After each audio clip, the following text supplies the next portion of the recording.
What was brave and new in that movie? Nothing. I seriously think this movie should have just been like an episode within the show. Bottle episode. The writers of Captain America have no idea who Captain America is, and it shows. Stay till the very end because we will give you our entire rating. Stay here. Please. You stay. But from here on out, if you haven't watched the movie and you don't want spoilers, go watch the movie. Stop it now. Come back and we'll talk about it. But don't watch the movie. Don't watch the movie. We'll talk about it. We're going to talk about it for you. He said watch the movie, but he really meant don't watch the movie. All right, from here on out, spoilers.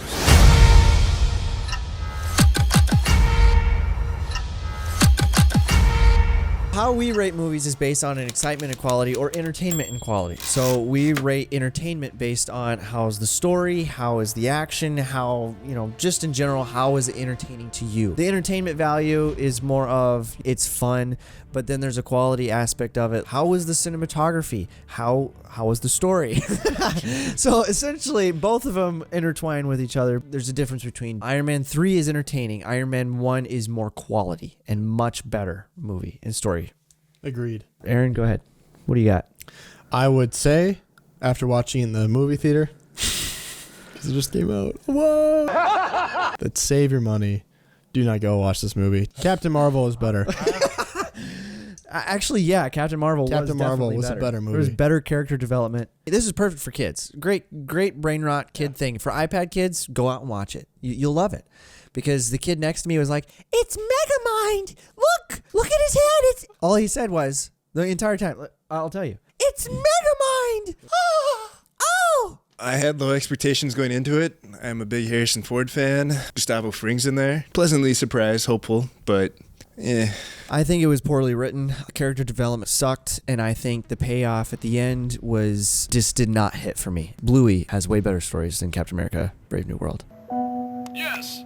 I mean, end of the day, did this movie change the pace for Marvel and their trajectory? Heck no. Absolutely not. This just sent them further down the pit. This is bottle episode. What's Marvel's done is because they become so big, they see that they can just push stuff out, people watch it, and it's a money grab. The thing that this movie struggled with is that the just development of characters and how things were pushed were way too quick, and they tried to do too much. The thing that Marvel's done successfully in the past is it's made you want it. And I think with the addition of TV shows and all these other things, there's some characters in this movie that are introduced that I just don't end up having a reason to care about them. Whereas like even the Falcon being introduced in the old Captain America movie, you see them meeting when they're running laps. Like there's some good character development. This movie really lacked that.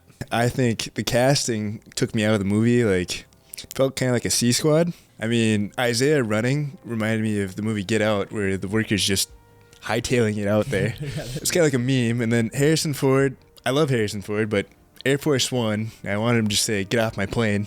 But then also the widow character. I mean, Scarlett Johansson, I could believe more than her. I'm not going to get into it, but she's 5'2", this actress.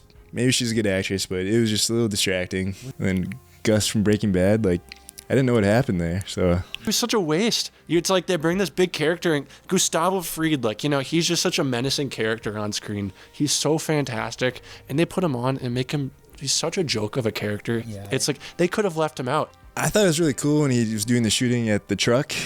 But then once he's captured, he's just very like. I'll say it if you make a deal. Well, I'm not going to make a deal. Okay. Yeah. Like, all right, I'll tell you. All of a sudden agreed with Captain America. Like, yeah, I'll tell you what you want to know. That's what I have. Problem. That has to make me think. A part of the reshooting of this film, I think they had a different villain. I don't think it was originally how it came out to be. I think he probably had a bigger role and then got cut the heck out of this movie. I honestly think Anthony Mackie has nothing to blame in this. He performed his character very well, executed it. I thought he did a really good job.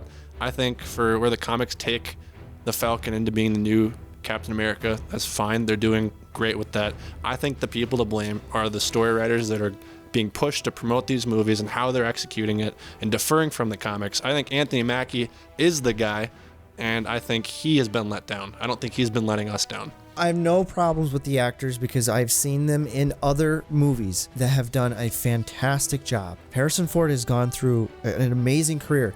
Like, as far as reboots go, Blade Runner 2049, he did a fantastic job in. This reboot for Captain America, it's terrible. It's because of the directing and the writing. I liked the concept that they're trying to go for. kind of ties into the New World Order with mind control. You know, there's some conspiracy theories out there with what the government can do with controlling people's minds. So I thought that was interesting, but in execution, it was okay, man. Additionally, I don't like how they wrote in Samuel Stearns. Like, he had direct access to the president constantly. Okay.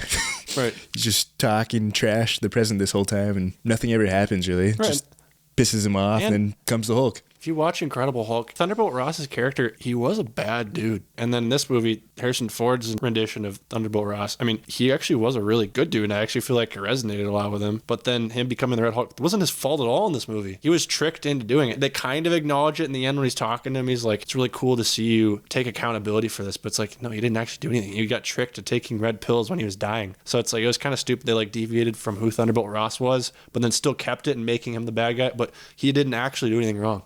Right. Like the Hulk is just, you get angry and then all of a sudden you're out of your mind. Like, you can't control it. So I thought that was dumb. These people have no idea. They don't like the comic books. They've never read the comic books. They don't love these characters. Like, look at Iron Man. Jon Favreau loved Iron Man. And they made an amazing movie. They made an amazing series. Then we had Thor. The first Thor I especially loved because it was very poetic. It was very Shakespearean in some ways. Kevin Branagh, he was the one who directed that. Fantastic. Captain America, it was the Boy Scout. He stood for justice, freedom. And this movie has no idea, like, you come out of it like, I don't know what I'm standing for. I don't know what's going on, and neither do the characters. The script was terrible. Script was terrible. Dialogue was horrendous. The opportunity it had, this could have been the movie that made people second guess all of their doubts about Marvel again. Like, we've just seen a lot of odd movies be put out that didn't have a lot of hype behind them originally, just because people didn't care or correlate with their characters as much. But then you have this movie coming back and it's like, all right, they're establishing a new Captain America. Oh man, there's Red Hulk. Like, there's a lot of excitement behind that. This was like the perfect opportunity for Marvel to take it, and they just really showed that they just don't have anything changed yet. They just keep doing the same thing over and over again, and nothing's changing. So I think one other thing I appreciate about this movie that still wasn't executed well, they attempted to hit some of the things Marvel's just kind of left open. There's like just whether just characters from like Incredible Hulk way in the past, like the Celestial Island. It was so terribly done. There's been all these things that Marvel just drops and makes the audience excited, whether it's like an end credit scene and they just never hit it again. They at least tried to capture some of those on film again, but it just was just so bad. If you played RuneScape, the adamant ore is discussed in this movie, and I appreciated that. Also, RuneScape is a fantastic game. Goes to the Celestial Island if you want to find that. Elden Ring, there's some fingers, so be on the lookout for that. And then if you drive a GMC truck, there's some fingers. They advertise that GMC truck pretty well. Yeah, you know what they also advertise? The Peloton. Oh, yes. Boy, the Peloton. I want to get fit like Harrison Ford on that Peloton. I was lusting. To clarify, I hadn't watched the TV shows, but I don't know if that would have improved the score for me on this movie. Do you think the TV show enhanced the story? No. Falcon and the Winter Soldier is my probably second least favorite Marvel show put out. I think Miss Marvel or whatever is probably the worst, but this is more of a Hulk movie. Maybe that's not necessarily the case, but it definitely lacked, to your point, character development for Anthony Mackie's character. For entertainment and quality. Yeah, once you get below 5, they all kind of mesh together, so I'll just stick with a quality of a 4, entertainment of a 5. I'm going to give this movie, for entertainment, a 3. I think it was below average for sure. And then for quality, I'm going to give it a 2.75. 2.75 for quality? I'm wrecking this movie. This movie's bad. Wow. Bad. All right, Nate. For entertainment, I'm going to give it a 3.5. And then for quality, I think I'm also going to give it a 3. It's not worth it. It's not good. I hate that you have to do homework for a movie. I hate that you have to go watch Incredible Hulk, you have to go watch Falcon and Winter Soldier, and you have to watch Eternals. All of them are not really good movies. It really should have been an Incredible Hulk movie instead of a Captain America movie. I probably won't watch it again. I will never watch this movie again. I the only reason why I would watch it again is if I am so depressed and I need something to get me down a darker hole.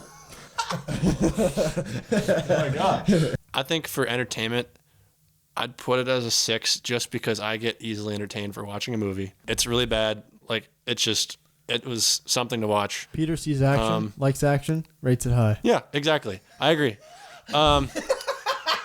As far as quality, though, I think I'm putting it at a 1.5. 1.5. Now I'm ranking it really low just because it is Marvel, like top of the top production company, and they put this out. It made it past. They're not like the best, but like they put out some seriously good movies. They have the artillery to be able to do something with this, and it slipped past all of these boards of directors. Like this movie was produced. This movie should have been set aside. Shouldn't have ever made it past filming. I thought the action was okay during some parts in the movie. I thought the Hulk fighting scene was okay, and I also thought in taking out the missiles, I thought that was pretty good.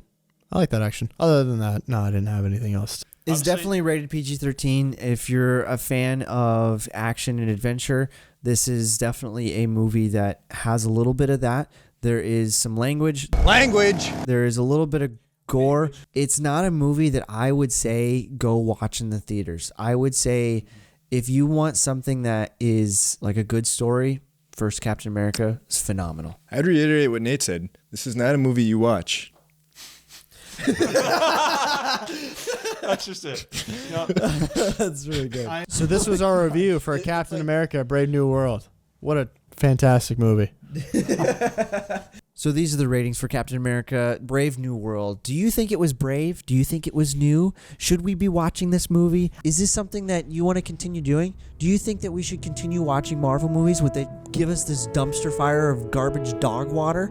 Do you think we should keep watching it? Comment below. Let us know what you think. And we'll see you in the next video.